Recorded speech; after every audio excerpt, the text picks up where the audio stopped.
আমার একটু বলো, আমার ওমরের নামটা ওই মুনাফিকদের লিস্টিতে একটু আছে কিনা, নামটা একটু বলো। যদি থাকে আমি ভালো হয়ে যাব, আমি নেফাকি দূর করে পাক্কা মুমিন হতে চাই। আমার নাম যদি মুনাফিকের লিস্টে থাকে আমি তো শেষ। হুযায়ফা চোখের পানি ছেড়ে দিয়ে বলে, আমিরুল মুমিনিন, কেমন প্রশ্ন করলেন আপনি? আপনি বিশ্বনবীর শ্বশুর, এই উম্মতে আপনার পজিশন 3 নাম্বার। আপনারে মুনাফিকরা ভয় পায়, শয়তান আপনারে ভয় পায়। আপনি জান্নাতে সব বয়স্ক লোকদেরকে নিয়ে জান্নাতের মধ্যে আগে আগে ঢুকবেন, কেমন করে মুনাফিকদের কাতারে আপনার নাম থাকতে পারে ওমর? সুবহানাল্লাহ পড়ে। কি বিনয়ী, কি তাকওয়া। হুযায়ফাকে যে ধরতেন, হুযায়ফা একটু বলো না আমার নামটা মুনাফিকদের লিস্টিতে আছে কিনা। ওমরে ফারুকের যদি এই টেনশন থাকে যে আমি মুনাফিক হয়ে গেলাম কিনা, আমাদের এই টেনশন থাকার দরকার আছে না নাই? হ্যাঁ, যেন সব সময় আল্লাহর কাছে দোয়া করতে হবে, আল্লাহ তুমি নেফাকি থেকে আমাদেরকে বাঁচাও। আরো জোরে পড়েন আমিন। ওমরে ফারুক রাদিয়াল্লাহু তাআলা আনহু আমাদের সুপার হিরো, আমাদের সবাই বলেন আমাদের। উনি কত বড় সুপার হিরো শুনেন। উনি জুমার খুতবা দিচ্ছেন। কি দিচ্ছেন? মসজিদে নববীতে খুতবার মাঝখানে হঠাৎ বললেন, ইয়া সারিয়াতাল জাবাল, ইয়া সারিয়াত ইবনে জানিমিল জাবাল। এই কথা বলেই আবার খুতবা দিতে শুরু করলেন। ওনার এই ইয়া সারিয়াত ইবনে জানিমিল জাবালের সাথে আগের কথারও কোনো মিল নাই, পরের কথারও কোনো মিল নাই। জুমার নামাজের পর মুসল্লি সাহাবারা ধরলেন, বললেন, ইয়া আমিরাল মুমিনিন। খুতবার মাঝখানে হঠাৎ করে ইয়া সারিয়াত ইবনে জানিমিল জাবাল বলে আপনি চিৎকার করলেন কেন? আপনার এই বাক্যের সাথে আপনার খুতবার আগের বাক্যের কোনো মিল নাই, আপনার খুতবার পরের বাক্যেরও কোনো মিল নাই। এই কথা আপনি কারে বললেন, কারে উদ্দেশ্য করে বললেন? এই কথার তাৎপর্য কি আমাদেরকে বুঝিয়ে বলেন। ওমরে ফারুক বললেন, আমি যখন খুতবা দিচ্ছি আমি দেখতে পেলাম ওই যে কয়েক মাস আগে আমি আমার মুসলিম সেনাবাহিনী পারস্যে আক্রমণের জন্য পাঠিয়েছি, বর্তমান ইরানের ওই বিশাল এলাকাতে পারস্যে আমি আমার ব্যাটালিয়ন পাঠিয়েছি। আমি হঠাৎ করে দেখতে পেলাম আমার মুসলিম বাহিনীর সেনাপতি যুদ্ধের এক পর্যায়ে তার ডানে আছে উপত্যকা, বায়ে আছে পাহাড়। সে পাহাড়ি রাস্তা ছেড়ে দিয়ে উপত্যকার দিকে যেতে শুরু করেছে। আমি দেখতে পেলাম আমার মুসলিম বাহিনী যদি উপত্যকার দিকে ছুটে বেড়ায়, কাফির মুশরিকরা আমার মুসলিম বাহিনীকে কচুকাটা করে ফেলবে। তাই আমি এখান থেকে তাদেরকে কমান্ড দিয়ে বলেছি, ইয়া সারিয়াতাল জাবাল, উপত্যকার দিকে নয় পাহাড়ের দিকে যাও, তাহলেই তোমাদের বিজয় নিশ্চিত হয়ে যাবে। উপত্যকার দিকে যেও না, ইলাল জাবাল, ইলা সারিয়াতিল জাবাল, পাহাড়ের দিকে ছোট। সাহাবারা অবাক, ঘটনা কি? উনি বসে আছেন মদিনায় মসজিদে নববীর মিম্বারে দাঁড়িয়ে, উনি যদি ইয়া সারিয়াতাল জাবাল বলে, এটা কি ইরানে যাবে নাকি? ও মিয়া, তখনকার সময়ে বর্তমানের মতো মোবাইল ছিল নাকি? ইন্টারনেট ছিল নাকি? কিছু ছিল? খালি মুখে আমি যদি বলি ইয়া সারিয়াতাল জাবাল, এটা ইরানে যাবে, ইন্ডিয়া যাবে, ঢাকায় তো যাবে না, ফরিদপুর শহরেই তো বসবে না, ঠিক কিনা? কিন্তু এটা আমিরুল মুমিনিন, বিশ্বাসী সাহাবারা বিশ্বাস করে নিল। কিছু মুনাফিক ছিল, এরা কয় না ঝামেলাস, এটা তো সম্ভব না। এক কাজ করি, এই সেনাপতি যখন বিজয়ী বেশে মদিনায় ফিরে আসবে আর আমরা ধরবো। এরা দিন গুনতে লাগলো, এই সেনাপতি মুসলিম বাহিনী নিয়ে পারস্য জয় করে কবে ফিরে আসবে।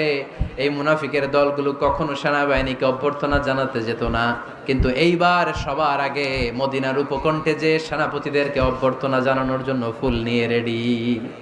ফুল নিয়ে দাঁড়ায় সেনাপতি ঢুকার সাথে সাথে ধরছে, এই সেনাপতি কোত্থেকে আসছে? কয় পারস্য জয় করে আসছি। কয় এমন এমন দিন, জুমার দিন দুপুর বেলা যুদ্ধের মাঝখানে আমিরুল মুমিনিনের কণ্ঠের কোন কথাবার্তা শুনছো নাকি? সেনাপতি অবাক, কয় তোমরা জানলা কেমনে? শুনছি তো। সুবহানাল্লাহ পড়বেন না? আমরা যুদ্ধে একটা ভয়ঙ্কর অবস্থার মধ্যে ছিলাম, পেছন থেকে শত্রু আমাদেরকে আক্রমণ করতে শুরু করে দিল। ডানে যাব না বায়ে যাব, সামনে যাব নাকি পেছনে যাব, রাস্তা খুঁজে পাচ্ছি না। ডান দিকে ছিল আমাদের উপত্যকার রাস্তা, বাঁ দিকে ছিল পাহাড়ি পথ। আমরা সোজা পথ হবে মনে করে উপত্যকার দিকে ছুটতে আরম্ভ করলাম। হঠাৎ করে আমিরুল মুমিনিনের কণ্ঠ বজ্র কণ্ঠে আমার কানের মধ্যে ভেসে আসলো। আমার মনে হলো আমিরুল মুমিনিন কেমন যেন আমাকে কমান্ড দিচ্ছেন আর বলছেন, ইয়া সারিয়াতাল জাবাল, ডান দিকে উপত্যকার পথে নয়, তাড়াতাড়ি পাহাড়ের দিকে সৈন্যবাহিনী নিয়ে উঠে যা।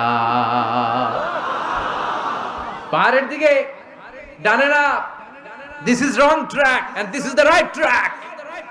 ওই দিন যদি ওমরে ফারুকের ওই গাইডলাইন, আমিরুল মুমিনিনের কমান্ড যদি আমি না শুনতাম, আজকে বিজয়ের বেশে ফিরতেও পারতাম না, আমাদের চেহারাও তোমরা দেখতে পেতে না। ওমরে ফারুকের ওই কমান্ড, ওই গাইডলাইন অদৃশ্য থেকে শোনার কারণে ওই পারস্যের মধ্যে আমাদেরকে সেই যুদ্ধে বিজয় দান করেছে কে? দিস ইজ ওমরে ফারুক, দিস ইজ ওমরে ফারুক। বিশ্বনবী বলছেন, ওমর, মা লাকিয়াকা শাইতানু সালিকান ফাজ্জান ইল্লা সালাকা ফাজ্জান গায়রা ফাজ্জিক। ওমর, শয়তান ইবলিস যদি তোমারে কোনো রাস্তা দিয়ে হাঁটতে দেখে, শয়তান ওই রাস্তা রেখে দিয়ে অন্য রাস্তা দিয়ে হাঁটে। সুবহানাল্লাহ বাড়িতে যায় বললেন। কে বলতেছে? বিশ্বনবী। কার ব্যাপারে? ওমরে ফারুকের ব্যাপারে। শয়তান যদি দেখে যে ওমরে ফারুক এই রাস্তা দিয়ে হাঁটতেছে, শয়তান ওই রাস্তা রেখে দিয়ে অন্য রাস্তা দিয়ে হাঁটে। সুবহানাল্লাহ পড়েন। রাত্রিবেলা আমরা আমাদের বাচ্চা ছেলে মেয়েদেরকে যখন খাওয়াই, বাচ্চারা খেতে চায় না, এরকম হয় আপনাদের ফরিদপুর এলাকায়? হ্যাঁ, এই এলাকায় হয় নাকি? খেতে চায় না বাচ্চারা, এই চকলেট দেখায়া, এই মিনা কার্টুন দেখায়া, এইটা সেইটা, এগুলো সেগুলো বলে, গল্প টল্প বলে ভুলায়া খাওয়ানো লাগে, তাই না? তারপরও খায় না। আমারও ছোট মেয়ে আছে, খেতে চায় না, এইটা সেইটা এমনি সেমনে খাওয়ানো লাগে। তো শেষে না পেরে মা বাবা বলতে বাধ্য হয়, ওই যে ভূত আসতেছে, ভূত, তাড়াতাড়ি তাড়াতাড়ি খাও, নাহলে যে ভূত ধরবে তোমারে। ওই যে বাঘ আসতেছে, বাঘ, তাড়াতাড়ি খাইলে নাহলে বাঘে কামড়াবে। বলি না আমরা? আপনারা কি বলেন? ভূত। আর কি বলেন? হ্যাঁ হ্যাঁ, আচ্ছা, এক এক জায়গায় এক একটা আমরা বলি, ভূত আসবে, বাঘ খাবে, ভাল্লুক খাবে, তাড়াতাড়ি খাও। মদিনাতে যখন ওমরে ফারুক আমিরুল মুমিনিন, মদিনার মায়েরাও বাচ্চাদেরকে খাওয়াতে পারতো না, ছোট্ট মেয়েদেরকে খাওয়াতে পারতো না, খাওয়া নিয়ে যন্ত্রণা করতো। বাচ্চারা যখন মদিনায় খেতে চাইতো না রাত্রি বেলায়, মদিনার মায়েরা বলতো, তাড়াতাড়ি খাও, হা হুয়া ইয়াতি উমর, হা হুয়া ইয়াতি উমর, তাড়াতাড়ি খা, নাইলে ওই যে ওমর আসতেছে, Omar. This is our super hero সাইয়েদনা ওমর ফারুক রাদিয়াল্লাহু তাআলা। শুধু শয়তানি ভয় পেত না, মুনাফিকরাও ভয় পাইতো, জমের মতো ভয়। শুধু তাই না, আমাদের আম্মাজান বিষ্ণু ইসা ইসলামের স্ত্রীরাও ওমরে ফারুককে ভয় পেতেন। সুবহানাল্লাহ কইবেন না? মাঝে মাঝে বিষ্ণু ইসা ইসলামের সাথে আম্মাজান আয়েশার ঝগড়া হতো, হতো না? আপনাদের ফ্যামিলিতে ঝগড়া হয়? হয় না? হয় না? কার কার দেখি? ওরে আল্লাহ, অনেক আল্লাহর ওলি আছে তো এই জায়গায়। ঝগড়া হয় না? কি কথা কয়, ঝগড়া হয় না বলে? বিশ্বনবীর ফ্যামিলিতে ঝগড়া হয়, আপনার ফ্যামিলিতে হয় না? মিষ্টি ঝগড়া। আর ও বিয়েই করে নাই।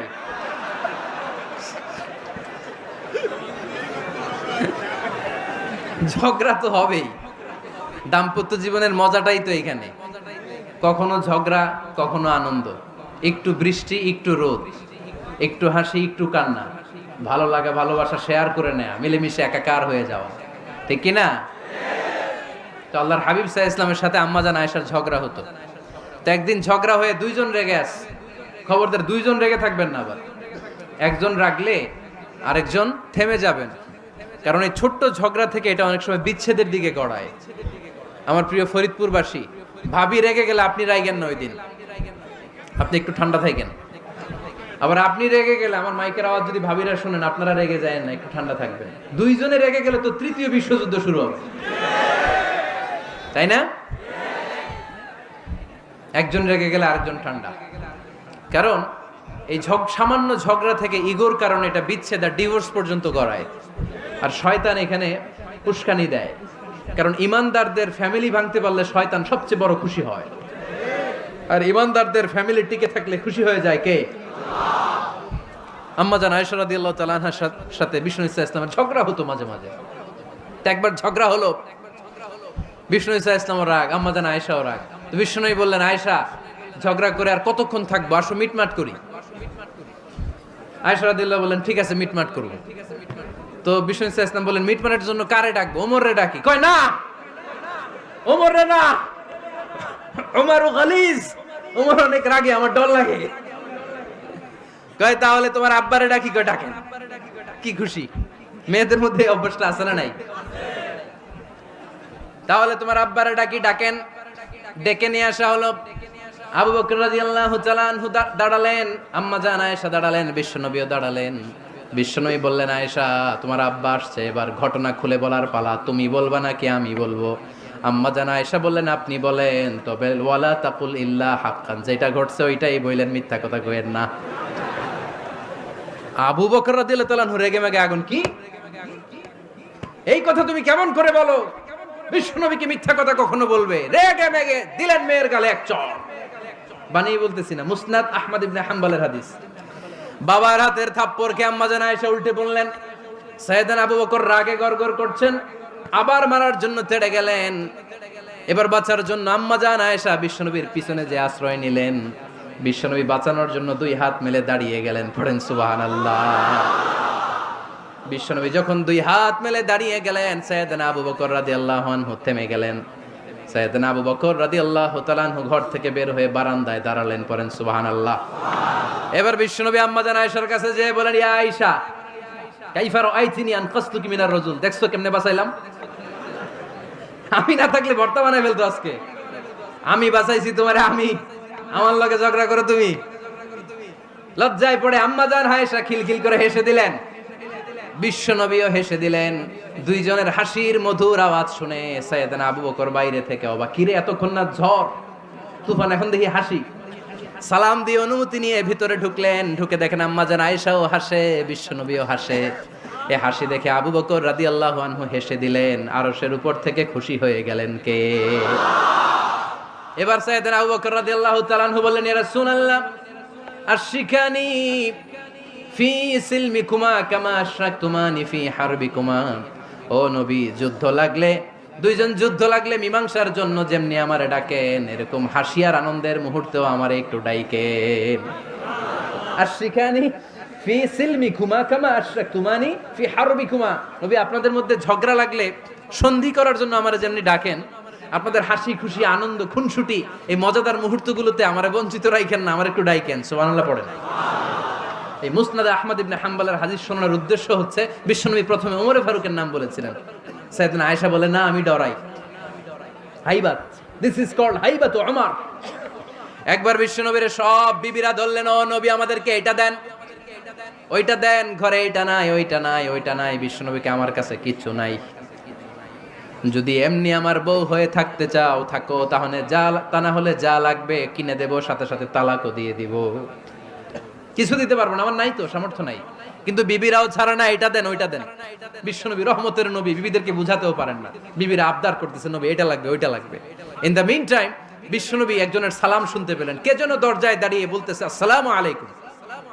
বিশ্বনবী দরজার দিকে তাকালেন, তাকিয়ে বললেন, ওয়া আলাইকুমুস সালাম। আর বুঝতে পারলেন এটা আমার ওমরের সালাম। সালাম দেওয়ার পরে বিবিদের দিকে তাকায় দেখে একজন বিবিও নাই, সব অন্দরমহলের ভিতরে দৌড়। সুবহানাল্লাহ পড়তে পারলেন না? This is our super hero Omar. এরকম ওমর একটা লাগবে। চিল্লায় বলেন, কয়টা? একটা ওমর গোটা বিশ্বকে সোজা করে দিবে। একটা ওমর সবল আর দুর্বলের সব পার্থক্য দূর করে দিবে। মাজলুমের উপর জালিমের অত্যাচারের অবসান ঘটায় দিবে। গোটা বিশ্বটাকে সাম্য, মৈত্রী, ভালোবাসার ইনসাফ দিয়ে পরিপূর্ণ করে দিবে। সেই ওমরের অপেক্ষায় আমরা।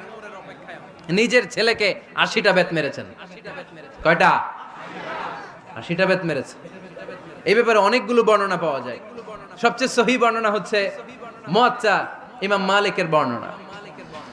ওমর ফারুক রাদিয়াল্লাহু তাআলা আনহুর ছেলে আব্দুর রহমান মারুফুন বিআবি শাহমা ছিলেন মিশরে। ওখানে নাবিজ খেয়েছিলেন। নাবিজ হচ্ছে আরব দেশের লোকেরা দুধের মধ্যে শক্ত খুরমা রাত্রেবেলা ঢেলে দিত। ঢেলে দিলে সারা রাত ওই খুরমার রসটা দুধের সাথে মিশে দুধটা লাল হয়ে যেত। এটারে সকালবেলা খেত, খুব সুস্বাদু। এটাকে বলে নাবিজ। কিন্তু এটা রাতে ভিজাইলে সকালেই খাইতে হয়, রেখে দিলে আবার একটু সমস্যা হয়। এটা অনেকটা তারির মতো হয়ে যায়, মাতলামি চলে আসে। তো ওমরে ফারুকের ছেলে নাবিজ খেয়েছেন, মদ খাননি, নাবিজ। কিন্তু নাবিজ খাওয়াতে সাকরান চলে এসেছে। সাকরান চলে আসাতে এটা যখন